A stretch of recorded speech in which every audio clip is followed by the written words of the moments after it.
தேவன் தம்முடைய ஜனத்துக்கு சொல்லுகிற ஒரு அருமையான வாக்கு தத்தம் தான் அந்த இடத்துல போட்டிருக்குது. நீங்கள் தீ விரித்து போக வேண்டாம் அப்படின்னா நீங்கள் பயப்படுறவங்கலாம் இருக்கக்கூடாது. அதை தான் அவர் அங்கே சொல்கிறார். நீங்கள் பயப்பட வேண்டிய அவசியம் இல்லை. தீ விரித்து போக வேண்டாம் அப்படின்னா எதையுமே என்ன செய்ய வேண்டியதில்லை, பதட்டத்தோடு செய்ய வேண்டிய அவசியம் இல்லை. நீதிமொழிகளில் ஒரு வசனம் இருக்குது, துரத்துவார் இல்லாட்டி கூட துன்மார்க்கன் என்ன செய்வானா, ஓடுவானா. துரத்துறதுக்கு யாருமே இல்லை, ஆனால் அந்த துன்மார்க்கனுக்குள்ளே என்ன செய்யும், ஒரு பயம் இருந்துக்கிட்டே இருக்கும். நீங்கள் நினைக்கிற மாதிரி துன்மார்க்கர்கள்லாம் தைரியமான ஆளுகள்லாம் கிடையாது. அவங்க தூங்கும்போது கூட பயத்தோடு தான் தூங்குவாங்க. ஏன்னா இவங்க பண்ணியிருக்கிற துன்மார்க்கம் எப்போ அவங்க தலைக்கு வரும்னு அவங்களுக்கு தெரியாது. இவங்க பண்ணியிருக்கிற துன்மார்க்கம் எப்போ அவங்களுக்கு ஆபத்தை கொண்டு வரும்னு தெரியாது. நம்மளை மாதிரி ஒரு சாதாரணமாக டீ கடையில் போய் அவங்க சாதாரணமாக நிற்க முடியாது. நீங்கள் நினைக்கிற மாதிரி துன்மார்க்கர்கள்லாம் பெரிய வீரன் சூரியன்லாம் நினைக்காதீங்க. அவங்களோட 4 பேர் இல்லாமல் தனியாக நடந்து போக சொல்லுங்கள், அவங்களுக்கே உயிர் பயம் வந்துடும்.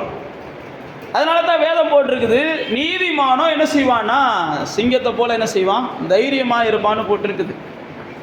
எந்த குற்றமும் இல்லை, யாருக்கு நம்ம துரோகம் பண்ணலை, யாருக்கு நமக்கு விரோதியை ஏற்படுத்தலை, நாம் யாருக்கும் விரோதியை எழுப்பலை அப்படின்னா நம்ம எந்த இடத்துலையும் போய் என்ன செய்யலாம், சாதாரணமாக போயிட்டு வரலாம். அதனால தான் இங்கே வேதம் போட்டிருக்கு, நீங்கள் யாரும் என்ன செய்யாதீங்க, தீவிரித்து அப்படின்ற இடத்துல அங்கே ஆவியானவர் போட்டிருக்கிறார். 2வது போட்டும்போது போட்டிருக்காரு, ஓடி போகிறவங்கள போல ஓடி போகாதீங்க. அதுவும் ஒரு வகையான என்ன செய்யுதுன்னா துன்மார்க்கருடைய வாழ்க்கையை தான் குறிக்குது.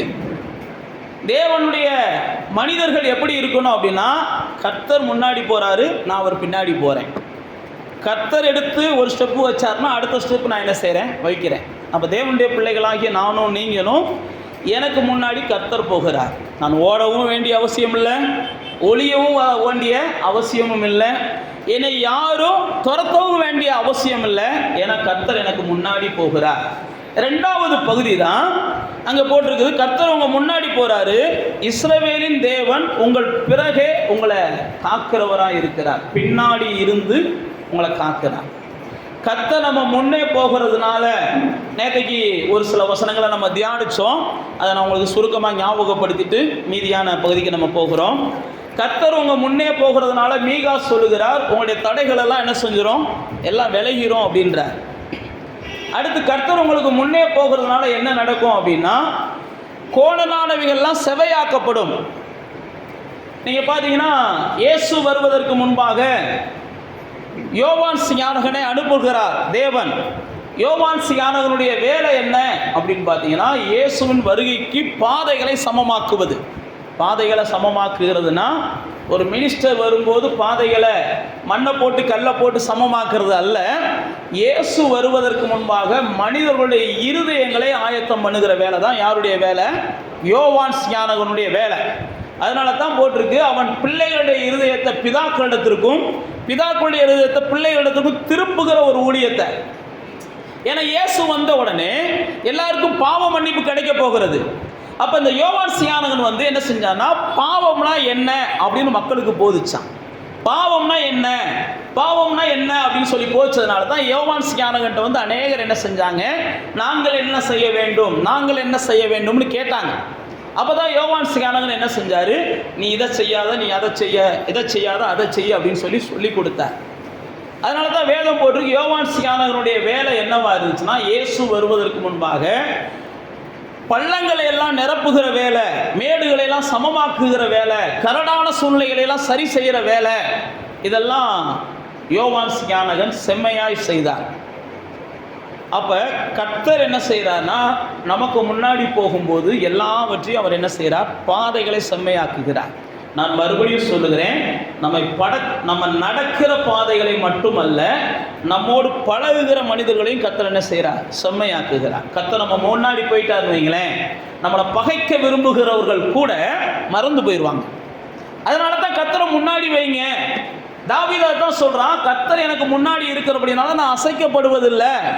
சங்கீதம் 16 வாசித்து பார்த்தீங்கன்னா சொல்லுவான், கர்த்தர் எனக்கு முன்னாடி இருக்கிறதுனால நான் அசைக்கப்படுவதில்லை, கர்த்தர் என் முன்னாடி போகிறதுனால. அப்போ தேவ பிள்ளைகள் ஆகிய நீங்களும் நானும் கர்த்தர் முன்னாடி போனார்னா அவர் பின்னாடி போகணும். கர்த்தர் நடக்கிற பாதையில் நம்ம நடக்கணும், கர்த்தர் காட்டுகிற பாதையில் நம்ம நடக்கணும், கர்த்தருடைய வெளிச்சத்தில் நம்ம நடக்கணும். அதனால தான் யோபு சொல்லும்போது சொல்கிறான், அவர் என்ன செஞ்சாருன்னா, என் தலைக்கு தீபமாக இருந்து எனக்கு வெளிச்சம் காமிச்சாரு, நான் சுகமாக வாழ்ந்தேன் அப்படின்றான். அவருடைய வெளிச்சத்தில் நான் நடந்த நாட்களில் சுகமாக வாழ்ந்தேன், இன்றைக்கி அவருடைய வெளிச்சம் எனக்கு இல்லை, அதனால தான் நான் புலம்பிக்கிட்டு இருக்கேன் அப்படின்னு யோபு சொல்லுவேன்.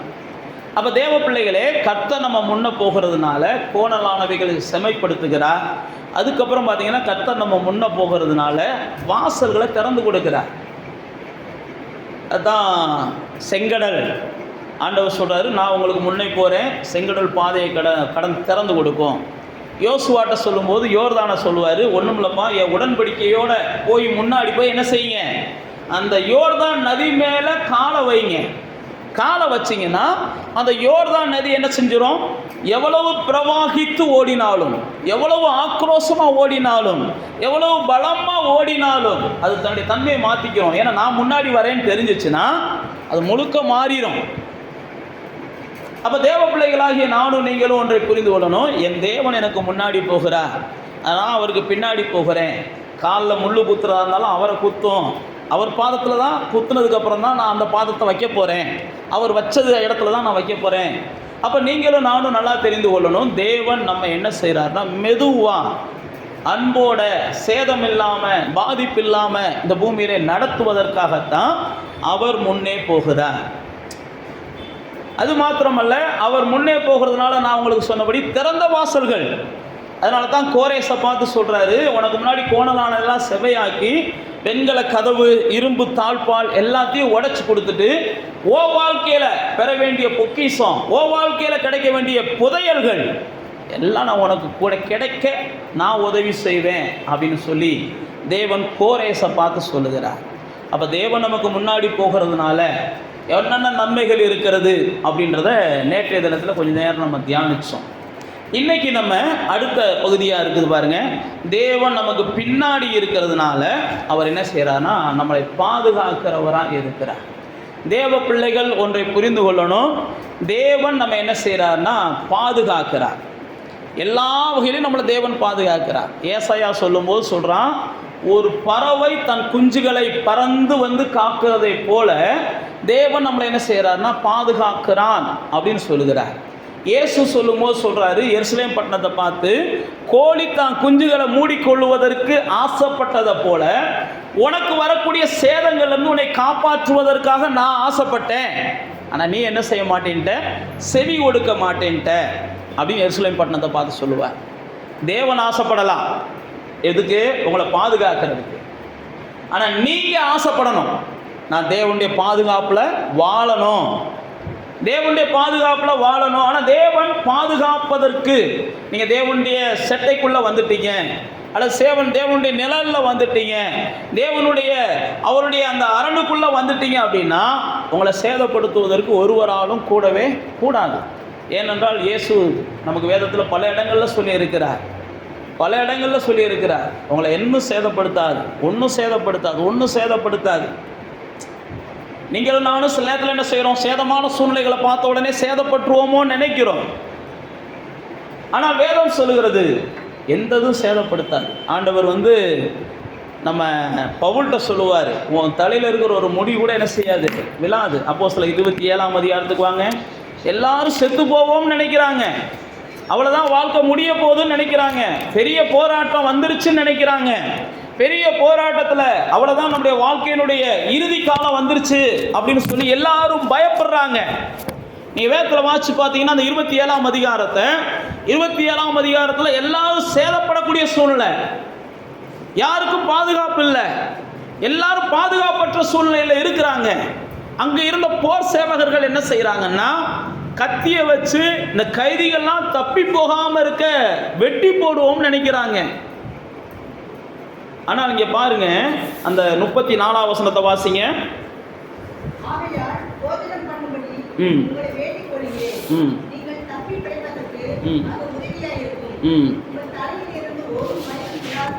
பாருங்க, இங்கே பவுல் அப்போஸ்தலன் சொல்லுகிறான், நான் மறுபடியும் சொல்லுகிறேன், அத்தனை பாதிப்பும் பவுலுக்கும் இருக்கு. பவுல் என்ன செய்யல, ஏதோ ஒரு சுகமான ஒரு இடத்துல உட்காந்துக்கிட்டு இந்த வார்த்தையை பேசலை. அவங்களோட அதே கப்பலில் தான் இருக்கிறார், அவங்களோட அதே கடலில் தான் இருக்கிறார், அவர்களோட அதே போராட்டத்தை தான் பார்க்கிறார். இவர்களெல்லாம் தேவனற்றவர்கள். போராட்டங்களை பார்த்த உடனே செத்து போயிடுவோமோன்னு புலம்புறாங்க. ஆனால் பவுல் தேவனுடையவன். அதனால தான் அவன் சொல்கிறான், என்கிட்ட வந்து நின்று 23ஆம் வசனத்தில் போட்டிருக்கு பாருங்க, என்னை ஆட்கொண்டவரும் நான் சேவிக்கிறவருமான தேவனுடைய தூதனானவன் இந்த ராத்திரியில் என்கிட்ட வந்தார். 24ஆம் வசனத்தை சொல்கிறாரு, பவுலே பயப்படாத, நீ போக வேண்டிய பயணம் இருக்குது, உனக்காக எல்லாருக்கும் நான் தயவு கண்டேன் அப்படின்னு சொல்கிறார். அடுத்து கீழே 25ஆம் வசனத்தில் போட்டிருக்கு, திடமனதாக இருங்க, எனக்கு சொல்லப்பட்ட பிரகாரம் நடக்கும், அதை நான் நம்புகிறேன்றாரு. ஏன்னா என்னை குறித்த தேவனுடைய திட்டம் என்ன செய்யுது, நான் ராயன்ட்ட போகணும், நான் ரோமபுரிக்கு போகணும், இன்னும் என்னை குறித்த ஊழியங்கள் இருக்கு, என்னை குறித்த தேவனுடைய திட்டம் இருக்கு. அதனால என் கூட வர்ற யாருக்கும் தேவன் என்ன செய்ய மாட்டார், சேதத்தை கொடுக்க மாட்டார். ஏன்னா என்கிட்ட அவர் அப்படிதான் பேசி இருக்கிறார். நாம் எல்லாம் ஒரு இடத்துக்கு போகிறோம், நமக்கு எந்த பிராண சேதமும் வராது, பொருள் சேதம் தான் வரும், நீங்கள் எல்லாம் தைரியமாக இருங்க அப்படின்னு சொல்லிட்டு தான் ஒரு வார்த்தையை சொல்கிறாரு. உங்கள் முடி கூட கீழே விழுகாதுன்னு சொல்லி என்கிட்ட ஆண்டவர் சொல்லியிருக்கிறார். நீங்கள் எல்லாம் என்ன செய்யுங்க, சந்தோஷமாக இருங்கன்னு சொல்லி அந்த நேரத்தில் பவுல் அப்போஸ்தலன் அவருடைய பாதுகாப்பை குறித்து பேசுகிறதை பார்க்கிறோம். நீங்கள் நல்லா தெரிந்து கொள்ளுங்க, இந்த பூமியில் நம்மளை காக்க வேண்டும் என்று சொல்லி யார் திட்டமிட்டாலும் அதை நீங்கள் நம்புனீங்க அப்படின்னா கண்டிப்பாக ஒரு நாள் பாதிப்பை நீங்கள் பார்ப்பீங்க. அவங்க நம்மளை பாதுகாப்பாங்க, இவங்க நம்மளை பாதுகாப்பாங்க அப்படின்ற ஒரு இடத்துக்கு நீங்கள் போனீங்கன்னா கண்டிப்பாக அவங்களால நீங்கள் என்ன செய்வீங்க, ஒரு நாள் கைவிடப்படுகிற சூழ்நிலைங்க நீங்கள் பார்ப்பீங்க. நம்மளை பாதுகாக்கிறதுக்கு தேவன் ஒருவரால் மட்டுமே கூடும். அதைத்தான் நீங்களும் நானும் நம்பணும். இயேசுவை பார்த்து பிலாத்து சொல்றாரு, நான் உன்னைய தப்பு வைக்க முடியும் அப்படின்னு சொல்றாரு. வாங்க, எல்லாருக்கும் தெரிந்த பகுதி தான், யோவான் புஸ்தகத்துக்கு வாங்க. என்னால் ஒன்றை தப்பி வைக்க முடியும், நான் பேசுறதுக்கு நீ என்ன செய், கொஞ்சமாவது பதில் கொடு அப்படின்னு சொல்றாரு. 19ஆம் அதிகாரம் யோவான்ல 10ஆம் வசனம் போட்டிருக்கு பாருங்க. அப்பொழுது பிலாத்து, என்கிட்ட பேச மாட்டியா?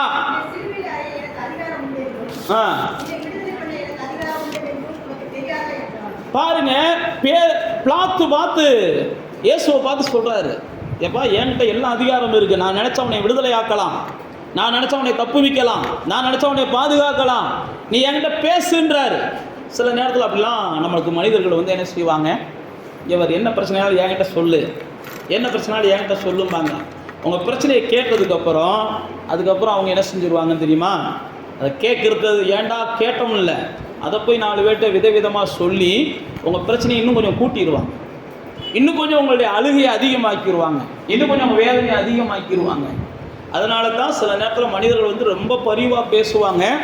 பரிவாக பேசுகிறதுனால நம்ம ஒன்றும் பிரச்சனையை சொல்கிறதுனால ஒன்றும் ஆக போகிறதில்ல, அவங்களால ஒன்றுமே நமக்கு செய்ய முடியாது. நம்ம பிரச்சனைக்கு ஆண்டவர் தான் நமக்கு வாசல்களை திறக்கணும், நம்ம பிரச்சனைக்கு ஆண்டவர் தான் நமக்கு முற்றுப்புள்ளியை வைக்கணும், ஆண்டவர் தான் அதுக்கான எந்த ஒரு சொல்யூஷனையும் ஏற்படுத்த முடியும், தீர்வை ஏற்படுத்த முடியும்.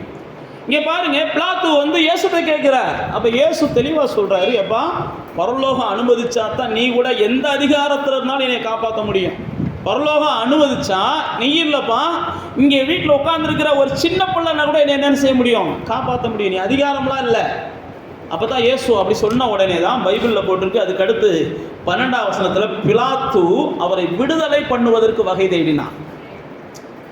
எப்படியாவது அவரை காப்பாற்றிடணும். பிலாத்து ஒரு பெரிய ஆளுநர், இயேசுவை எப்படியாவது காப்பாற்றிடணும்னு நினைக்கிறாரு, எப்படியாவது இயேசுவை தப்பு வைத்தணும்னு நினைச்சிடுறாரு. நம்ம எல்லாருக்குமே தெரியும், பிலாத்துவால் என்ன செய்யலை, முயற்சி ஒன்றும் முடியலை. நீங்கள் மத்தேயுவில் எடுத்து பார்த்தீங்கன்னா பிலாத்துவின் மனைவி சொல்கிறாங்க, எப்பா இந்த மனுஷன் நீதிமான், இவரால் நான் ரொம்ப பாடுபட்டுட்டேன், இவருக்கு எந்த ஒரு தீர்ப்பும் நீ என்ன செஞ்சிடாத, தவறான தீர்ப்பை சொல்லிடாத அப்படின்னு சொல்லி பிலாத்துவின் மனைவி அந்த நேரத்தில் பிலாத்துவுக்கு என்ன செய்வாங்கன்னா ஒரு லெட்ரு போட்டு விடுவாங்க. பிலாத்துவின் மனைவி ஒரு லெட்ரு போட்டு விடுவாங்க. 27ஆம் அதிகாரத்துக்கு வாங்க. மத்தேயு எழுதின சுவிசேஷம் 27ஆம் அதிகாரம் 19ஆம் வசனத்தில் போட்டிருக்கு, அவன் நியாயாசனத்திலே உட்கார்ந்திருக்கையில் அவனுடைய மனைவி அவனிடத்தில் ஆள் அனுப்பி, நீ அந்த நீதிமானை ஒன்றும் செய்ய வேண்டாம். பாருங்க, பிலாத்துவின் மனைவி சொல்றாங்க, இந்த நீதிமானுக்கு ஒரு தீங்கு வராதபடிக்கு நீ பாதுகாத்துக்கோ, இந்த நீதிமானுக்கு ஒன்றும் தீங்கு வரக்கூடாதுன்னு பிலாத்துவின் மனைவி சொல்றாங்க. பிலாத்து சொல்றாரு, எப்படியாவது நான் இவரை விடுதலை ஆக்க வேண்டும். நான் மறுபடியும் சொல்லுகிறேன், என்ன அதிகாரத்தில் இருந்தாலும், எவ்வளோ பெரிய உயரத்தில் இருந்தாலும் அவங்களால நமக்கு ஒரு பாதுகாப்பு இருக்கும்னு தேவ பிள்ளைகள் நம்பக்கூடாது. உலகத்தின் மனிதர்கள் நம்பலாம், உலகத்தின் மனிதர்கள் நம்பலாம். தேவ பிள்ளைகளுக்கு ஒரே ஒரு பாதுகாப்பு தான். தேவன் தான் நமக்கு என்னது? பரிபூர்ணமான பாதுகாப்பு. தேவன் தான் என்னை காக்கிறவராக இருக்கிறார். அவர் தான் என்னை காக்கிறவராக இருக்கிறார். நீங்களும் நானும் அந்த நம்பிக்கைக்கு வந்துடணும். அன்னைக்கு பாருங்க, பவுல் அப்போஸ்தலன் அப்படி தான் சொல்கிறான். எல்லா சேதமும் எல்லாரும் சந்திக்கிறீங்க, ஆனால் நான் உங்களுக்கு சொல்லுகிறேன், ஏன்ட்ட ஆண்டவர் பேசிட்டாரு, இந்த சேதம் உங்களுக்கு உயிர் சேதமாக இருக்காது, பிராண சேதமாக இருக்கும். மறுபடியும் உயிர் சேதமாக இருக்காது, உங்களுக்கு என்ன பொருள் சேதமாக தான் இருக்கும் அப்படின்னு சொல்லுகிறார். சில நேரத்தில் சில சூழ்நிலைகள் வரும்போது நீங்களும் நானும் அப்படி தான் யோசிக்கணும். தேவன் என்னை குறித்த திட்டம் நிறைவேறுகிறது வரைக்கும் என்கிட்ட இருக்க பொருள் சேதம் வேணா வரலாமே ஒழிய என் உயிர் சேதம் என்ன செய்யாது? வரவே வராது. பவுல் அழகா சொல்லுகிறார். இங்கே பாருங்க, இயேசு அப்படிதான் சொல்றாரு, எப்பா நீ என்னதான் செலவழிச்சாலும் என்னதான் செஞ்சாலும் என்ன குறிச்ச நேரம் வந்துருச்சு, என்னைய உன்னால காப்பாற்றவே முடியாது அப்படின்னு பிலாத்துட்ட சொல்லிடுறார். அப்புறம் தான் பிலாத்து பைபிளில் போட்டிருக்கு, அவர் கையை கழுவி விட்டுறார். சில நேரத்தில் நம்மளை அதிகாரத்தில் இருக்கிறவங்க காப்பாற்ற நினைச்சா கூட அவங்களால முடியாது. காப்பாற்ற கூட நினைக்கலாம், ஒருவேளை நம்முடைய நல்ல உள்ளத்தை பார்த்து நம்மளுக்கு உதவியா இருக்கலாம் அப்படின்னு சொல்லி பெரியவங்க யோசிக்கலாம். ஆனால் அவங்க உதவியாக இருந்தாங்கன்னா அவங்களுக்கு ஆபத்து வரும் அப்படின்னு தெரிஞ்சுன்னா ஒதுக்கிடுவாங்க. ஏன்னா பிலாத்துவுக்கு இங்கே நீ இயேசுவை காப்பாற்றுனேன்னு வையேன், நீ என்ன செய்கிற, ராயனுக்கு விரோதின்னு சொல்லி உனக்கு மேலே இருக்கிறவங்களுக்கு நாங்கள் லெட்ரு போடுவோம்னு அன்றைக்கி மிரட்டுறாங்க. உடனே பிலாத்து என்ன செய்கிறார், நம்ம பதவிக்கு ஆபத்து வந்துடக்கூடாது, இவனை காப்பாற்ற போய். நல்லா தெரிஞ்சு கொள்ளுங்க, யார் நம்மளை தப்பு வைப்பார் நம்ம நினைக்கிறோமோ அவங்களுக்கு ஏதாவது ஒரு ஆபத்து வருதுன்னு தெரிஞ்சிச்சுன்னா அவங்களும் சேர்ந்து நம்மளை என்ன செஞ்சுருவாங்க, எப்பா சாமி எனக்கு தெரியாதுன்னு ஒதுக்கிடுவாங்க. ஏன் நான் உங்களுக்கு சொல்லுகிறேன்னா, நம்மளை காப்பாற்றுவதற்காகவே தேவன் இரவும் பகலும் நம்ம மேலே என்ன செய்கிறான், உறங்காமல் தூங்காமல் இருக்கிறாருன்னு சங்கீதக்காரன் 121 சொல்கிறான். உங்களை காப்பாற்றுவதற்காகவே, உங்களை காப்பதற்காகவே உங்களுடைய தேவன் இரவும் பகலும் என்ன செய்கிறாரா, உறங்காமல் தூங்காமல் இருக்கிறார். தானியேல் புஸ்தகத்திலே அதே தான். தானியேலை ராஜா எப்படியாவது காப்பாற்ற விரும்புகிறார். 6ஆம் அதிகாரம் நீங்கள் எல்லாம் வாசிச்சிருப்பீங்க, அறிஞ்ச சத்தியங்கள். தானியேல் 6ஆம் அதிகாரத்தில் தானியேலை எப்படியாவது ராஜா காப்பாற்ற விரும்புகிறார். ராஜா காப்பாற்றுவதற்காக என்னென்னமோ முயற்சி பண்ணுகிறார், ஆனால் ராஜாவால் காப்பாற்ற முடியலை. உடனே ராஜா என்ன செஞ்சிடறாரு, எப்பா நீ ஆராதிக்கிற தேவன் தான் உன்னை என்ன செய்யணும், காப்பாற்றணும், என்னையால் முடியலை சாமின்றாரு. ராஜாவுக்கு தெரியுது, நான் காப்பாற்றலைனாலும் அவன் நம்புகிற தெய்வம் அவனை என்ன செய்யும், காப்பாற்றும். அவனை ஆராதிக்கிற தெய்வம் அவனை காப்பாற்றும், அவன் தேடுகிற தெய்வம் அவனை காப்பாற்றும்னு சொல்லி ராஜா சொல்லுகிறான். நீங்கள் வாட்சி பார்த்தீங்கன்னா, ராஜா இரவு முழுவதும் தூக்கம் இல்லாமல் மறுநாள் வந்து கேட்குறான், நீர் ஆராதிக்கிற தேவன் உன்னை தப்பு வைக்க வல்லவராக இருந்தாரா, உன்னை காப்பாற்றினாரான்னு கேட்குறான். அப்போ தான் தானியேல் சொல்கிறான், என் தேவன் என்ன செஞ்சார், காப்பாற்றினார், என் தேவன் என்னை காப்பாற்றினார். ஏன்னா நான் தேவனுக்கு முன்பாகவும் மனுஷனுக்கு முன்பாகவும் நான் யோக்கியமானவனாக இருந்தேன், அதனால் என்னை தேவன் என்ன செஞ்சார், காப்பாற்றினார். இந்த தண்டனைக்கு நான் தகுதியானவன் கிடையாது. அப்போ தேவ பிள்ளைகளே, நீங்களும் நானும் ஒன்றை புரிந்து கொள்ளணும். ராஜாக்கள் நம்மளை காப்பாற்ற நினைக்கலாம், அதிகாரத்தில் இருக்கிறவங்க நம்மளை காப்பாற்ற நினைக்கலாம், நம்மளை பாதுகாக்க நினைக்கலாம். அந்த பாதுகாப்பு நமக்கு போதும்னு சொல்லி ஒருபோதும் நம்ம நம்பக்கூடாது. அந்த பாதுகாப்பு வந்தால் சந்தோஷம், அதுக்காக ஆண்டவரே சோத்திரம்பான்னு சொல்லிடலாம். ஆனால் அந்த பாதுகாப்பு தேவனிடத்திலிருந்து வந்தால் மட்டும்தான் அதுக்கு நமக்கு பயனுள்ளதாக இருக்குமே ஒழிய, தேவனிடத்திலிருந்து வராத எந்த ஒரு பாதுகாப்பும் உங்களை பாவத்தில் தள்ளும். அதை நீங்கள் புரிஞ்சுக்கோங்க.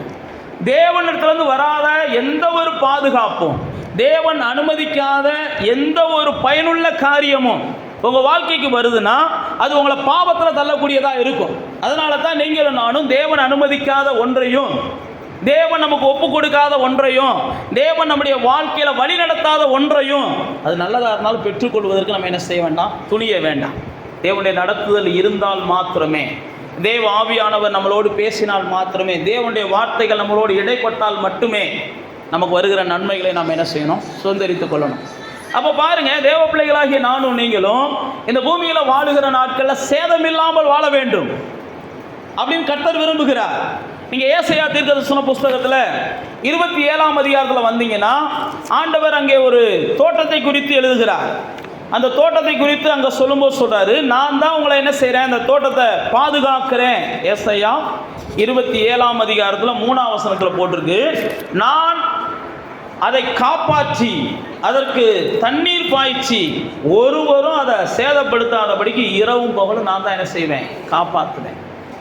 நான் தான் உங்களை காப்பாற்றுகிறவர், நான் தான் உங்களுக்கு உதவி செய்கிறவர். ஒருவரும் சேதப்படுத்தாத அளவுக்கு இரவும் பகலும் நான் உங்களை சுற்றிலும் என்ன செஞ்சிருக்கிறேன். யோபுவை சுற்றிலும், அவனுடைய சம்பத்துக்களை சுற்றிலும், அவனுடைய குடும்பத்தை சுற்றிலும் ஆண்டவர் என்ன செஞ்சாராம், யோபு 1:10 போட்டிருக்கு, வேலி அடைச்சு வச்சிருந்தார். நீங்க நல்லா தெரிந்து கொள்ளுங்க, நம்மளை காப்பாற்றுவதற்காக கர்த்தர் என்ன செய்கிறார், நமக்கே தெரியாத அளவுக்கு வேலி போட்டு வச்சிருக்கிறார். அதை முதல்ல நாம் என்ன செய்யணும், நம்பணும். என்னை காப்பாற்றுவதற்காக தேவன் என்ன செஞ்சிருக்கிறார், வேலி போட்டிருக்கிறார். சாத்தான் நினைச்சு என் குடும்பத்துக்குள்ள வர முடியாது, சாத்தான் நினைச்சு என் பிள்ளைகளை தொட முடியாது, சாத்தான் நினைச்சா என் வம்சத்தில் அல்லது என்னுடைய சம்பத்துக்களை தொட முடியாது. ஏன்னா தேவன் என்ன செஞ்சிருக்கிறார், வேலி அடைச்சிருக்கிறார். நீங்களும் நானும் தேவன் என்னை சுற்றிலும் வேலி அடைச்சிருக்கிறார்னு நீங்கள் சொல்லத்தான் சாத்தானுக்கு உங்களை குறித்த பயம் வரும். நீங்கள் என்னை குறித்து என்னை சுற்றிலும் வேலி அடைச்சிருக்கிறார் நீங்கள் சொல்லத்தான் சாத்தானுக்கு உங்களை குறித்த பயம் வருமே ஒழிய, நீங்கள் அதற்கு பதிலாக ஒரு பயந்துக்கிட்டே இருந்தீங்கன்னா சாத்தானுக்கு தெம்பு கிடச்சிடும். பிள்ளைகளை குறித்து பயப்படக்கூடாது, குடும்பத்தை குறித்து பயப்படக்கூடாது. தேவன் மேலே நம்பிக்கையாக இருக்கிறவங்க, தேவன் என்னை சுற்றிலும் பாதுகாக்கிறார். யோபுக்கு வேலி அடைச்சது போல எனக்கு வேலி அடைச்சிருக்கிறார். நான் அவருடைய தோட்டமாக இருக்கிறேன், இரவும் பகலும் என்னை காத்து கொள்வதற்காக அவர் தூதர்களை நியமித்திருக்கிறார். சங்கீதம் 91 சொல்றாரு பாருங்க, உங்களை காத்து கொள்வதற்காகவே தூதர்களுக்கு என்ன செஞ்சிருக்கிறாராம், கட்டளை இட்டு இருக்கிறார். என் ஜனத்தை என்ன செய்யணும், காத்து கொள்ளணும். என் ஜனத்துக்கு ஏதாவது ஒன்று வந்துச்சுன்னு ஏன், ஒவ்வொரு தூதர்களுக்கும் கர்த்தர் தண்டனை கொடுப்பார். உங்களுக்கு கர்த்தர் பாதுகாப்புக்காக தூதர்களை கொடுத்திருக்கிறார். நம்ம எல்லாருமே அறிந்திருக்கிறோம், எலிசாவின் வாழ்க்கையில் ஒரு பெரிய சூழ்நிலை வருகிறது. ராஜாக்கள் சேனைகளை கொண்டு வந்து எலிசாவை முற்றுகையிடுகிறார்கள். எலிசா தனி மனிதனாக இருக்கிறான். அவன் தன் வேலைக்காரனோடு கூட இருக்கிற நேரத்தில் எலிசாவை முற்றுகையிடுகிறார்கள். முற்றுகையிட்ட உடனே எலிசாவின் வேலைக்காரன் பயப்படுகிறான், பதறுகிறான். எலிசாவின் வேலைக்காரன் பயங்கரமாக அழுக ஆரம்பிச்சிட்டான். ஆனால் எலிசா என்ன செய்கிறாரு, கூலா இருக்கிறாரு. தேவ பிள்ளைகள் பைபிளில் போட்டிருக்கு, விசுவாசிக்கிறவர்கள் பதற மாட்டாங்க. டாக்டர் எந்த ரிக்கார்டை கொடுத்தாலும், எந்த ரிப்போர்ட்டை கொடுத்தாலும் முதல்ல என்ன செய்யக்கூடாது, பதறக்கூடாது. டாக்டர்கள் கொடுக்குற ரிப்போர்ட்டு சில நேரத்தில் என்ன செஞ்சிருது, இந்த டாக்டர் கொடுக்குறது சரின்னு சொல்கிறாரு, அங்கிட்டு இன்னொரு டாக்டர்கிட்ட போய் கேட்டிங்கன்னா இது ஒன்றும் இல்லைங்க அப்படின்னு சொல்கிறாங்க. இன்றைக்கெல்லாம் மாறுது. அதனால் மனுஷனுடைய வார்த்தைகள்லாம் மாறக்கூடிய வார்த்தைகள், மனுஷன் நமக்கு காண்பிக்கிற எல்லா ஸ்டேட்மெண்ட்டும் மாறக்கூடியது. அப்போ தேவ பிள்ளைகளாகி நீங்களும் நானும் திடீர்னு சூழ்நிலைகள் நமக்கு எதிராக வரும்போது பதறக்கூடாது, பயப்படக்கூடாது. ஏன்னா கர்த்தர் நம்மளை காக்குறார். கர்த்தரை மீறி இயேசு சொல்றார் பாருங்க, உங்களை தொடுகிறவன் என் கண்ணின் இமையை தொடுகிறான், உங்களை தொடுகிறவன் கண்ணின் மணியை தொடுகிறான். நம்முடைய தேவன் நம்மை கண்ணின் மணியை போல பாதுகாக்கிறார். அதனால தான் சங்கீதக்காரனாகிய தாவீது சொல்றான், என்னை உங்களுடைய கண்ணின் மணியை போல காத்தருளும் அப்படின்னு சொல்லுகிறான். அப்போ தேவ பிள்ளைகளாகி நானும் நீங்களும் ஒன்றை புரிந்து கொள்ளணும். கர்த்தர் என்ன செய்கிறார்னா என்னை பாதுகாக்கிறார். அந்த எலிசாவின் வாழ்க்கையில் கேயாசி அழுகிற நேரத்தில் எலிசா சொல்லுகிறான், எனக்கு இருக்கிற பாதுகாப்பை நான் பார்க்குறேன், எனக்கு இருக்கிற பாதுகாப்பை என் கூட இருக்கிற இந்த கேயாசியும் என்ன செய்யணும், பார்க்கணும், இந்த வேலைக்காரனும் பார்க்கணும். பைபிளில் போட்டிருக்கு, அவன் ஜோம் பண்ண ஆரம்பித்த உடனே அந்த வேலைக்காரனும் பார்த்தான்னு போட்டிருக்கு. சில நேரத்தில் நம்ம கூட இருக்கிறவங்க அவிசுவாசமாக பேசும்போது நீங்கள் என்ன செய்யணும், ஜெபம் பண்ணணும். ஆண்டவரே, இவங்க அவிசுவாசமாக பேசி பேசி ஏன் விசுவாசத்தை என்ன செய்கிறாங்க, சேதப்படுத்த பார்க்குறாங்க. ஏன் விசுவாசம் இவர்களுக்குள்ளே வரட்டும், எனக்கு காமிச்சிருக்கிற அந்த அதிசயத்தை இவங்களுக்கும் காண்பீங்க, நான் பார்க்குற இந்த பாதுகாப்பை இவங்களும் பார்க்கட்டும். இவங்க புலம்பிக்கிட்டே இருக்கிறாங்க, என் கூட தேவன் இருக்கிறார் அல்லது என்ன தேவன் பாதுகாக்கிறார் அப்படின்ற ஒரு புரிதல் இவங்களுக்கு வரட்டும். இவங்களுக்காக ஜெபம் பண்ணுறேன் ஆண்டவரேன்னு ஜெபம் பண்ணுங்க. அதை விட்டு போட்டு சண்டை போடாதீங்க. விசுவாசமாக இருந்து சண்டை போடாதீங்க. நான் மட்டும் நம்புறேன்ல, நம்பிக்கையா இருக்குன்னு என்ன செய்யாதீங்க, போராடாதீங்க. அதற்கு பதிலாக ஜெபம் பண்ணுங்க. ஆண்டவரே, எனக்குள்ளே இருக்கிற இந்த விசுவாசம் இவங்களுக்குள்ளேயே வரட்டும்ப்பா, எனக்குள்ளே இருக்கிற இந்த பாதுகாப்பான சூழ்நிலையை நான் உணர்றேன், அவங்க உணராமல் இருக்கிறாங்க, நீங்கள் அவங்களுக்கு என்ன செய்யுங்க, தெரியப்படுத்துங்கப்பான்னு ஜெபம் பண்ணி பாருங்கள். கண்டிப்பாக கர்த்தர் அவங்க கண்களை என்ன செய்வா, திறப்பார். அவங்க கண்களை கர்த்தர் திறந்துட்டாங்கன்னா அதுக்கப்புறம் உங்களை காட்டில் அவங்க டபுள் மடங்கு சந்தோஷமாயிருவாங்க. ஏன்னா அப்போ தான் அவங்க புதுசாக பார்க்குறாங்க அந்த அனுபவத்தை. நீங்களாவது பார்த்து பார்த்து பழகி போயிட்டீங்க. அவங்க புதுசாக பார்க்குறாங்க, ஐயோ கர்த்தர் எவ்வளோ அதிசயமானவர்னு சொல்லி நீங்கள் கூட 5 நிமிஷம் ஆண்டவருக்கு நன்றி சொல்லுவீங்க, அவங்க 50 நிமிஷம் ஆண்டவருக்கு நன்றி சொல்ல ஆரம்பிச்சிருவாங்க. அதுக்கு நீங்கள் என்ன செய்யணும்? அப்படி புலம்புற ஆளுகளுக்காக ஜெபம் பண்ணுங்க. ஆண்டவருடைய பிள்ளைகள் புலம்பும் போது ஜெபம் பண்ணுங்க. ஜெபம் பண்ணிங்கன்னா அவங்களுக்கு ஆண்டவர் என்ன செய்வார்? கண்களை திறந்து அவர்களுக்கு பாதுகாப்பை காண்பிப்பார். அப்போ தேவ பிள்ளைகளாகிய நமக்குள்ளே இப்படியெல்லாம் வேதத்தின் சத்தியங்களை கேட்கும்போது ஒரு பாதுகாப்பான ஒரு சூழலில் நான் வாழ்கிறேன் அப்படின்ற நிச்சயம் உங்களுக்கு இருக்கணும். பாதுகாப்பான சூழ்நிலையில் நான் வாழ்கிறேன். அதான் சங்கீதம் 91 சொல்லும்போது வலது பக்கத்தில் 1000 இடது பக்கத்தில் 10,000 விழுந்தாலும் நீ என்ன செய்யாத, எந்த சூழ்நிலையும் பார்த்து பயப்படாத. அவங்களுக்கு இருக்கிற சூழ்நிலை உங்களுக்கு வரப்போறதில்லை, அவங்களுக்கு வந்த வியாதி உங்களுக்கு வரப்போறதில்லை. அப்படியே வந்தாலும் அவர்களை மேற்கொண்டது என்ன மேற்கொள்ளாது. நீங்கள் நல்லா புரிந்து கொள்ளணும். அப்படியே சில சூழ்நிலைகள் வந்தாலும் இல்லை அவர்களுக்கு வந்ததே எனக்கு வரலாம், ஆனால் அவர்களுக்கு வந்த சேவை எனக்கு வராது. ஏன்னா நான் வேற விசேஷித்தவன் அப்படின்ற ஒரு மனப்பான்மையில் கர்த்தர் என்னை என்ன செய்கிறார்? பாதுகாக்கிறவராக இருக்கிறார். கர்த்தர் என்னை காப்பாற்றுகிறவராக இருக்கிறார். கர்த்தர் என்னை சுற்றிலும் வேலி அடைத்திருக்கிறார். கர்த்தர் என்னை சுற்றிலும் தூதர்களை நிறுத்தி இருக்கிறார். கர்த்தர் என்னை சுற்றிலும் அக்கினியின் மதிலாக நிற்கிறார். கர்த்தர் என்னை சுற்றிலும் அக்கினிமயமான ரதங்களை உண்டாக்கி வைத்திருக்கிறார். கர்த்தர் என்னை சுற்றிலும் அவர் தான் என்ன செய்கிறார்? பைபிளில் சங்கீதக்காரன் சொல்லும்போது 125 சொல்கிறான், எருசலேமை சுற்றிலும் மலைகள் சூழ்ந்திருப்பதை போல கர்த்தருக்கு பயப்படுகிறவர்களை சுற்றிலும் கர்த்தர் என்ன செய்கிறார்? சூழ்ந்திருக்கிறார். என்னை சுற்றிலும் சூழ்ந்திருக்கிறீர், என்னை சுற்றிலும் சூழ்ந்திருக்கிறீர் அப்படின்னு சொல்லி சங்கீதக்காரன் பல இடங்களில் சொல்லுவான். 139 கூட அப்படி தான் சொல்லுவான், என்னை சுற்றிலும் அவர் சூழ்ந்திருக்கிறார். அப்போ தேவ பிள்ளைகளாகிய நானும் நீங்களும் ஒன்றை புரிந்து கொள்ளணும். கர்த்தர் என்னுடைய பாதுகாப்பாக இருக்கிறார். நான் அக்கினியில் நடந்தாலும், நான் ஆறுகள் மேலே நடந்தாலும், நான் மரண பள்ளத்தாக்கின் ஊடே நடந்தாலும், சிங்க கெபிக்குள்ளே போடப்பட்டாலும், அல்லது அக்கினி சூளையிலே நான் தள்ளப்பட்டாலும், அல்லது நடு கடலிலே பவுலப்போஸ்தலன் தவித்ததை போல நான் தவித்தாலும், அல்லது நடு கடலிலே சீசர்கள் வருத்தப்பட்டதை போல நான் வருத்தப்பட்டாலும், எனக்கு உதவி செய்வதற்கும், என்னை ஆதரிப்பதற்கும், என்னை பாதுகாப்பதற்கும், என்னை தூக்கி விடுவதற்கும், என்னை தாங்குவதற்கும் என் தேவனுடைய கண்கள் எப்பயும் என் மேலே என்ன செய்து நோக்கமாக இருக்கிறது. நீங்கள் சங்கீதம் 121 வாட்சி பார்த்தீங்கன்னா முழுக்க முழுக்க அந்த பாதுகாப்பை பற்றி தான் அவர் பேசுவார். சங்கீதம் 121 எடுங்களேன். முழுக்க முழுக்க அந்த பாதுகாப்பை பற்றி ஆவியானவர் அங்கே அழகாக நமக்காகவே எழுதி வைத்திருக்கிறார். நம்ம எல்லாருக்குமே மனப்பாடமாக தெரிய வேண்டிய சங்கீதங்களில் இந்த 121வது சங்கீதமும் மனப்பாடமாக தெரியணும். நம்முடைய பிள்ளைகளுக்கும் இந்த 121வது சங்கீதத்தை மனப்பாடமாக நாம் சொல்லிக் கொடுக்கணும்.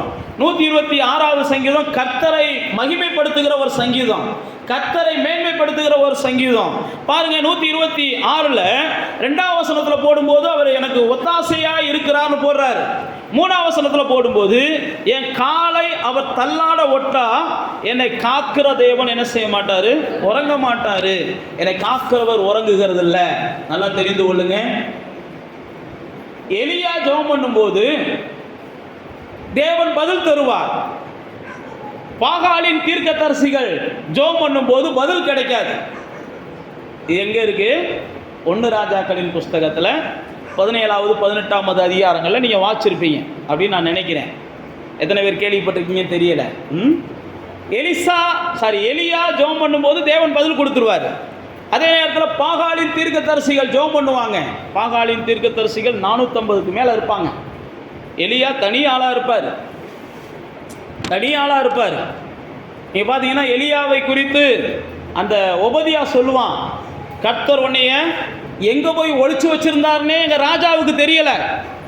கேள்விப்பட்டிருக்கீங்களா? ராஜா தேடுவாராம். எதுக்கு தேடுவாராம்?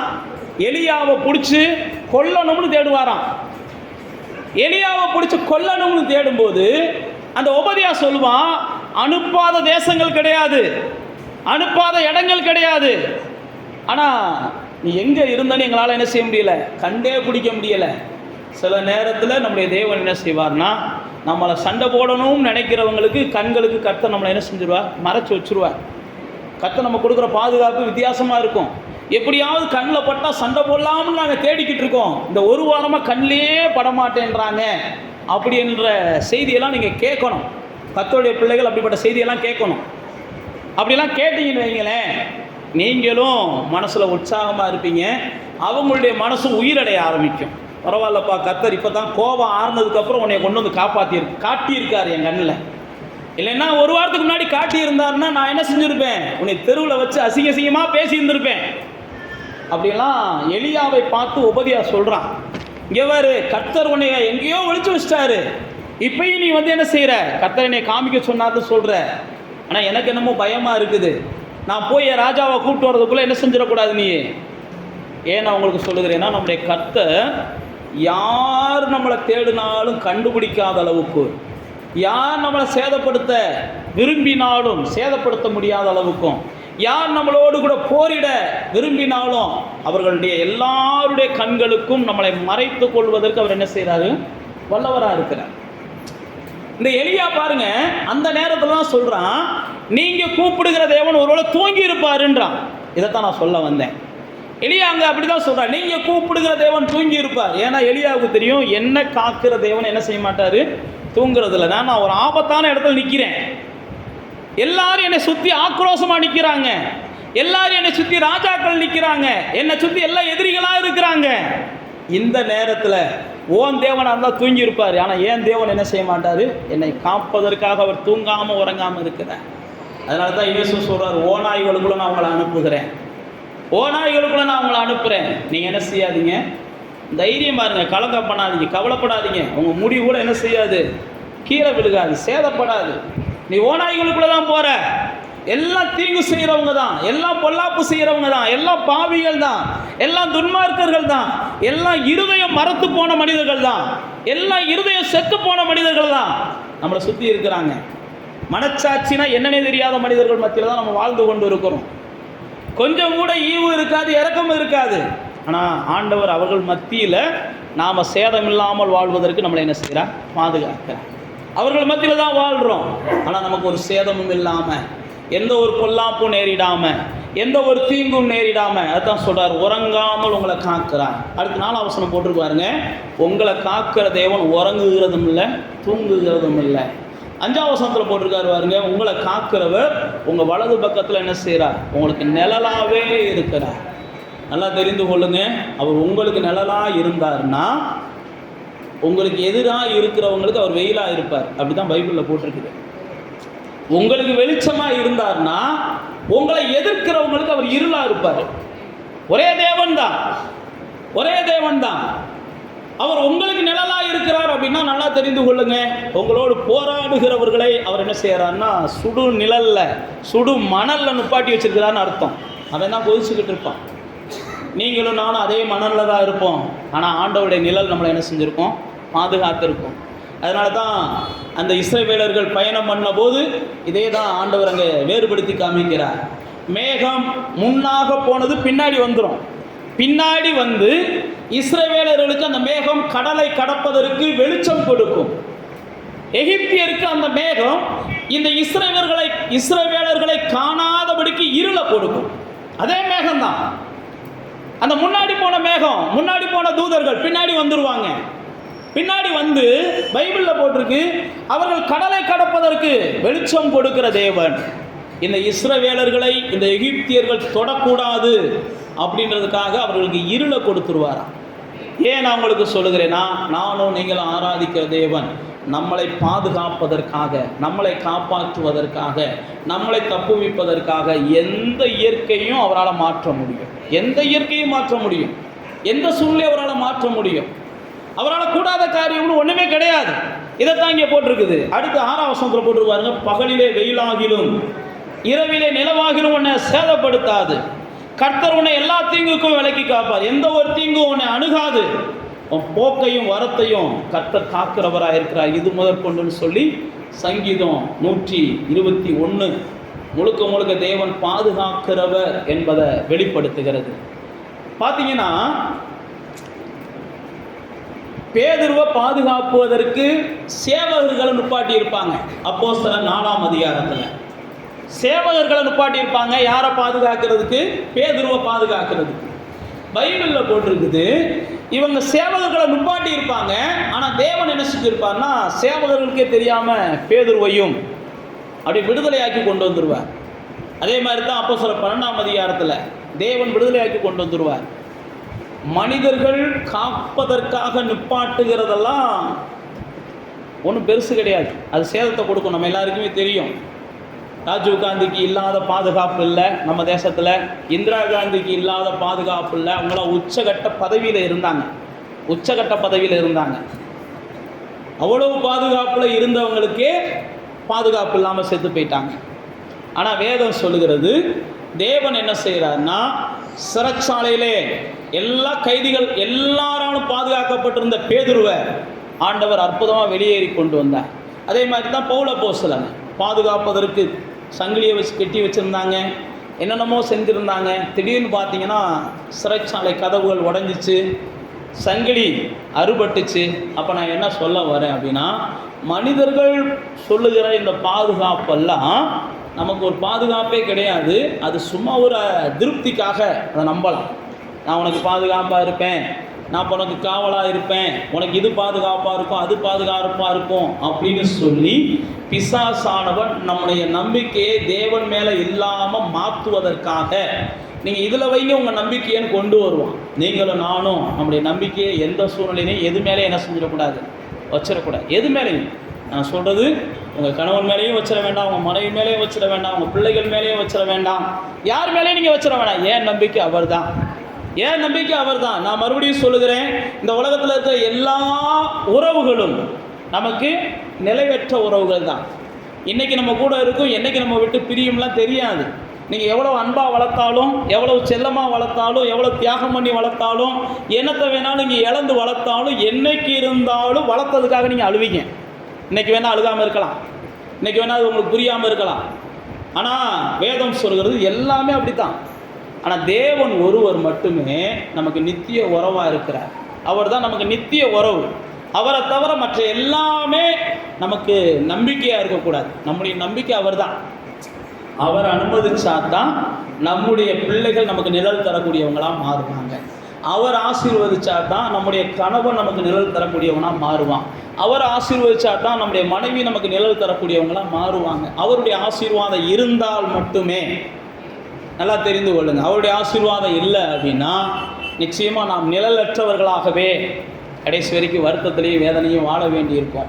அப்போ தேவ பிள்ளைகளாகிய நமக்குள்ளே ஒன்றை புரியணும், என் தேவன் என்ன செய்கிறார், பாதுகாக்கிறவராக இருக்கிறார். கடைசியாக ஒரே ஒரு சம்பவத்தை சொல்லி நான் உங்களுக்கு முடிக்க ஆசைப்படுகிறேன். தேவன் நம்மை பாதுகாக்கிறவராக இருக்கிறார். நீங்கள் அமத்சியாவை குறித்து ஒரே ஒரு காரியத்தை, அமத்சியா என்கிற ஒரு ராஜா, நீங்கள் 2 நாளாகமத்தின் புஸ்தகத்துக்கு வாங்க. 2 நாளாகமத்தின் புஸ்தகம் 25ஆம் அதிகாரத்துக்கு வாங்க. 2 நாளாகமத்தின் புஸ்தகம் 25ஆம் அதிகாரம் பக்கம் 571வது பக்கம் வாங்க. 571வது பக்கம். அமத்சியா என்கிற ஒரு ராஜாவை குறித்து அங்கே எழுதப்பட்டிருக்கிறது. இந்த அமத்சியா என்கிற ராஜா ஒரு நல்ல மனிதன் அப்படின்னு அங்கே ஆவியானவர் அறிமுகப்படுத்துகிறார். அவன் செம்மையானவைகளை செய்தான் அப்படின்னு போட்டிருக்குது. அடுத்து 2ஆம் வசனம் போட்டிருக்கு, ஆனாலும் அதை முழு மனசோடு அவன் செய்யலைன்னு போட்டிருக்குது. முழு மனசோடு அதை செய்யலை அப்படின்னு போட்டிருக்குது. அவருக்கு ஒரு பெரிய பிரச்சனை வந்துடுது. அப்போ பிரச்சனை வரும்போது அவர் என்ன செஞ்சார்னா, தேவன் மேலே நம்பிக்கை வைக்காம பக்கத்தில் இருக்கிற இஸ்ரவேல் தேசத்திலேருந்து கூலிக்கு ஆள் கூப்பிட ஆரம்பிச்சிடுறார். கூலிக்கு ஆள் கூப்பிட ஆரம்பித்த உடனே இங்கே பைபிளில் போட்டிருக்க 6ஆம் வசனம், இஸ்ரவேலிலே 1,00,000 பராக்கிரமசாலிகளை 100 தாலந்து வெள்ளி கொடுத்து கூலிக்கு அமர்த்தினார். யாரு? ராஜா. யூதயா தேசத்தின் ராஜா இஸ்ரவேல் தேசத்தின் ராஜாட்ட ஆளை வேலைக்கு என்ன செய்யறான், கேட்குறான் கூலிக்கு. இப்படிப்பட்ட சூழ்நிலையில் தேவ மனுஷன் ஒருத்தர் வர்றான். தேவ மனுஷன் வந்து என்ன சொல்றாருங்க, இஸ்ரவேலின் சேனை உன் கூட வரக்கூடாது. 7ஆம் வசனத்தில் கர்த்தர் அவங்களோட என்ன செய்யலை, இருக்கல அப்படின்னு சொல்றாரு. நல்லா தெரிந்து கொள்ளுங்க, கர்த்தர் இல்லாத ஜனங்களோடு நானும் நீங்களும் பெரும்பாலும் என்ன செய்யக்கூடாது, தொழில் உறவுகளோ மற்ற உறவுகளையோ நாம் அதிகமாக முன்னெடுக்கக்கூடாது. வேதம் நமக்கு சொல்லுது, கர்த்தர் இல்லாத மனிதர்களோடு திருமண உறவுகளை நாம் ஏற்படுத்தக்கூடாது. சாதாரணமான உறவுகளை மட்டுமில்லை, திருமண உறவுலாம் நம்ம ஏற்படுத்தக்கூடாது. நான் மறுபடியும் சொல்லுகிறேன், திருமண பந்தத்தில் இணைக்கப்பட்டவங்க வெளியில் வர்றதுக்குலாம் யோசிக்கக்கூடாது. அதுக்கும் வேதம் நமக்கு அனுமதிக்கலை. திருமண பந்தத்தில் இணைக்கப்படாதவங்களுக்கு தான் நான் சொல்கிறேன். திருமண பந்தத்தில் இணைக்கப்பட்டவங்க நீங்கள் என்ன செய்யணும்? அவங்களுடைய ரட்சிப்புக்காக ஜெபம் பண்ணணும், அவங்க ஆண்டவரை தேடணும், அறிந்து கொள்ளணும்னு அவங்களுக்காக நீங்கள் என்ன செய்யணும்? வசனங்களை பேசணும், வசனத்தின்படி வாழணும். அதுதான் நமக்கு ஆலோசனை கொடுக்கப்பட்டிருக்குது.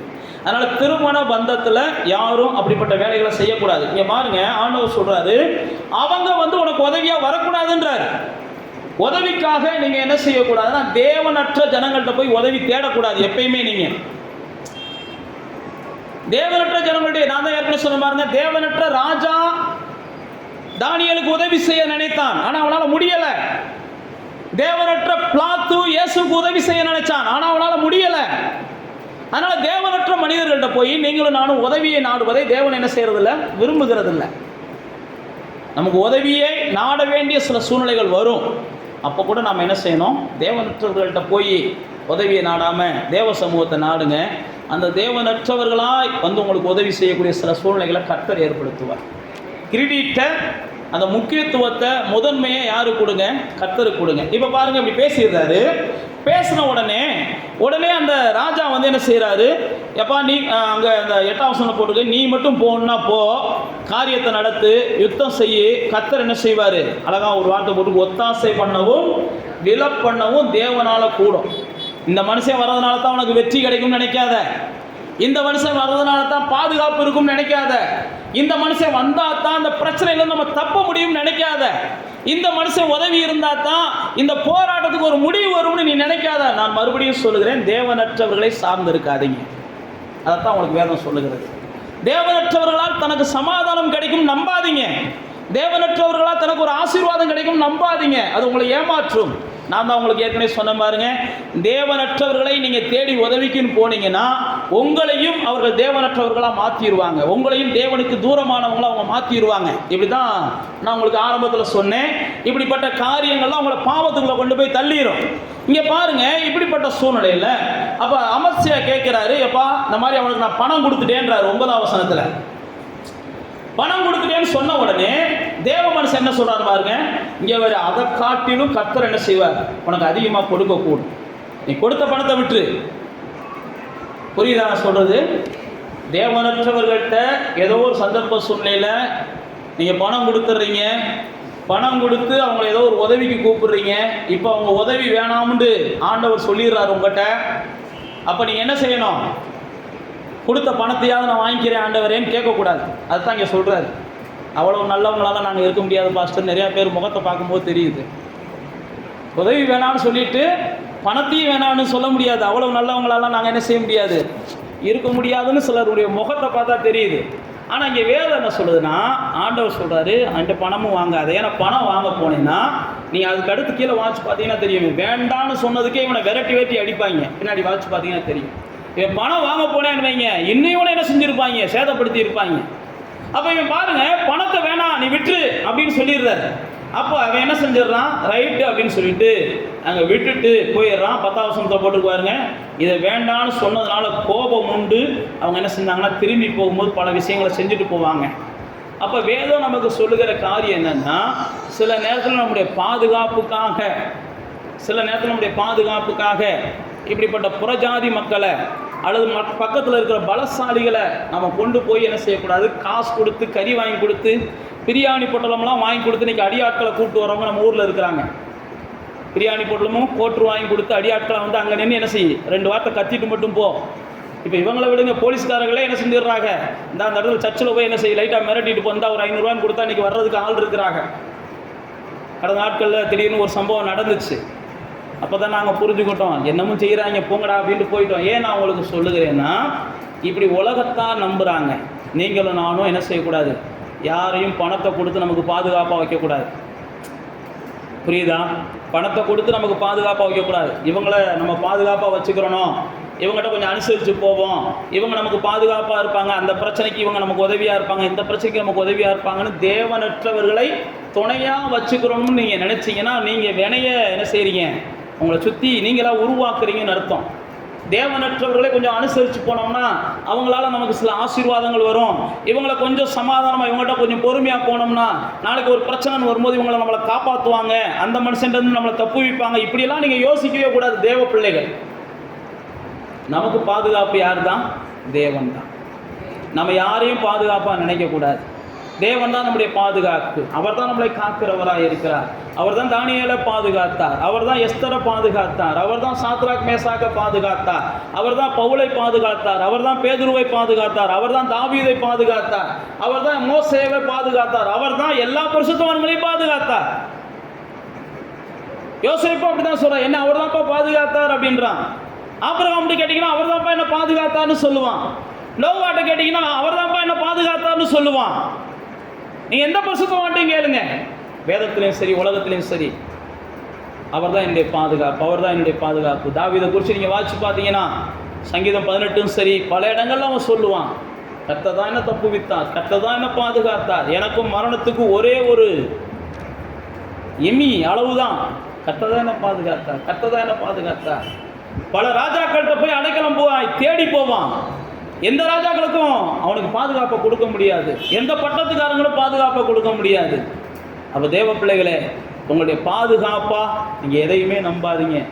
இருக்கிற பணத்தை நம்பாதீங்க, இருக்கிற வீட்டை நம்பாதீங்க, இருக்கிற படிப்பை நம்பாதீங்க, இருக்கிற பதவியை நம்பாதீங்க, இருக்கிற பிள்ளைகளை நம்பாதீங்க, இருக்கிற எந்த உறவையும் உங்களுடைய பாதுகாப்பாக நம்பாதீங்க. கர்த்தர் தான் நம்முடைய பாதுகாப்பு, கர்த்தர் தான் என்னுடைய காவலர், கர்த்தர் தான் என்னை காத்து கொள்ளுகிறவர், கர்த்தர் தான் அப்படின்ற ஒரு நிச்சயத்தோடு வாழுங்க.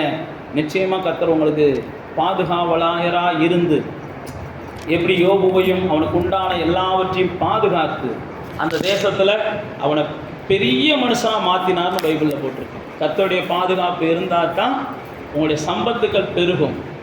கர்த்தருடைய பாதுகாப்பு இருந்தால் தான் உங்களுடைய சந்ததிகள் பெருகும். கர்த்தருடைய பாதுகாப்பு இருந்தால் மட்டுமே உங்களுடைய சாட்சியுள்ள வாழ்க்கை எல்லா நாளும் நிலைத்திருக்கும். அதனால தான் நான் உங்களுக்கு சொல்லுகிறேன், கர்த்தரே என்னுடைய பாதுகாப்புன்ற நம்பிக்கையில் எப்பயுமே வாழுங்க. கர்த்தர் நிச்சயமாக உங்களை பாதுகாக்க வல்லவராக இருக்கிறார். அப்படியே கண்களை மூடி தேவனை நோக்கி பார்த்து அப்படியே அவருடைய சமூகத்துக்கு வாங்க. நீங்கள் தான்ப்பா எங்களுடைய பாதுகாப்பு, நீங்கள் தான்ப்பா எங்களுடைய அடைக்கலம், நீங்கள் தான்ப்பா எங்களுடைய கோட்டை.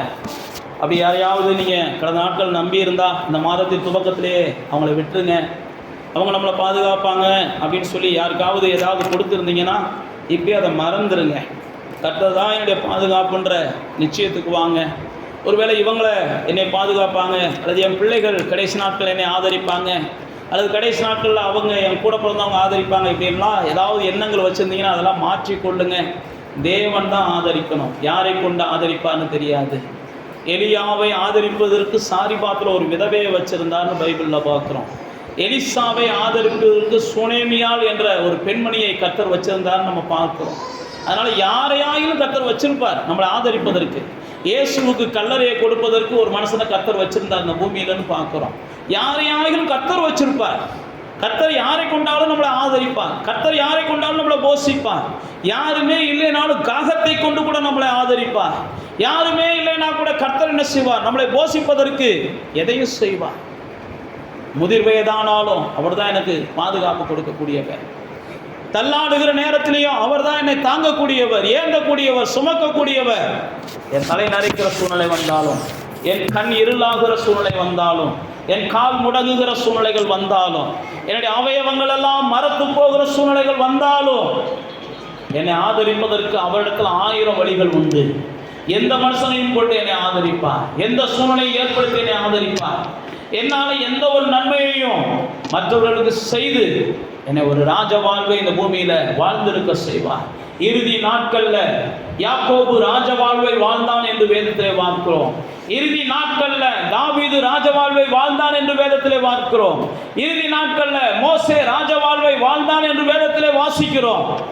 இதெல்லாம் பொய்யா போகாது. இறுதி நாட்கள்ல, வயோதிப நாட்கள்ல நிச்சயமா நீங்களும் நானும் ராஜ வாழ்வை வாழ்வதற்கு, ஒரு ஆசீர்வாதமான வாழ்வை வாழ்வதற்கு, ஒரு சமாதானமான வாழ்வை வாழ்வதற்கு, சந்தோஷமான ஒரு வாழ்வை நாம் வாழ்வதற்கு, நாம் நம்முடைய பிள்ளைகளை எல்லாம் ஈசாக்கை போல கூப்பிட்டு ஆசீர்வதிக்கிற அளவுக்கு நானும் நீங்களும் இறுதி நாட்கள் நம்முடைய பிள்ளைகளை சபிச்சுட்டு போகிற சூழ்நிலைகளுக்கெல்லாம் கர்த்தர் விட மாட்டார்.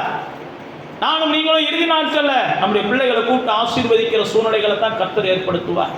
யாக்கோபு தான் பேர பிள்ளைகளை கூப்பிட்டு ஆசீர்வதிக்கிற சூழ்நிலைகளை கர்த்தர் ஏற்படுத்தினார். மற்றவங்க முதியோர் வயதாயிடுச்சுன்னா அவங்கள பாதுகாக்கிறதுக்கு பிள்ளைகள் இல்லாமல் போயிடலாம். அவங்க வேணா பிள்ளைகளை சபிக்கிறவங்களா இருக்கலாம்.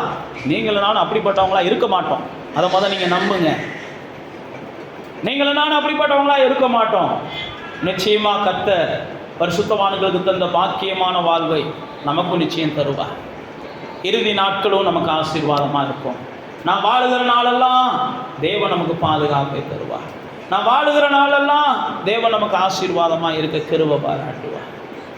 பிதாவே, நீரே எங்களுடைய காவலர், நீரே எங்களை பராமரிக்கிறவர், நீர் தான் எங்களுடைய பாதுகாவலர், நீர் தான் எங்களை பிறகே இருந்து காக்கிறவர், எங்களுக்கு முன்னேயும் போகிறவர், எந்த சூழ்நிலையிலையும் எந்த தீங்கும் எந்த சேதமும் எங்களை அணுகாமல் காக்கிறவர், எந்த சண்டைக்காரர்களும் எந்த அகந்தைக்காரர்களும் எங்களை அணுகாமல் காக்கிறவர், எல்லா கபட்டுக்கும் எல்லா பொல்லாப்புக்கும் எல்லா மாயைக்கும் மாய்மாலம் பண்ணுகிறவர்களுக்கும் எங்களை ஆண்டவரே நீ தான் விடுவித்து காப்பாற்றுகிறவர். எந்த இடத்துலையும் எங்களுடைய கால்கள் சிக்கிக்கொள்ளாமல் காப்பாற்றுகிறவர். கர்த்தர் எங்களுடைய நம்பிக்கையாக இருந்து எங்களுடைய கால்கள் சிக்கிக்கொள்ளாமல் காப்பாற்றுகிறவர். எங்களை காப்பாற்றுவதற்காகவே இரவும் பகலும் உறங்காமல் தூங்காமல் எங்களோடு கூட நடக்கிறவர். எந்த தீங்கும் எங்களை அணுகாமல் நீ காப்பாற்றுவீர் என்ற நிச்சயத்தோடு நம்முடைய பிள்ளைகளாகி நாங்கள் இந்த நேரம் முதற்கொண்டு கர்த்தாவே நாங்கள் நிம்மதியாய் வாழ்ந்திருக்க எங்களுக்கு உதவி செய்.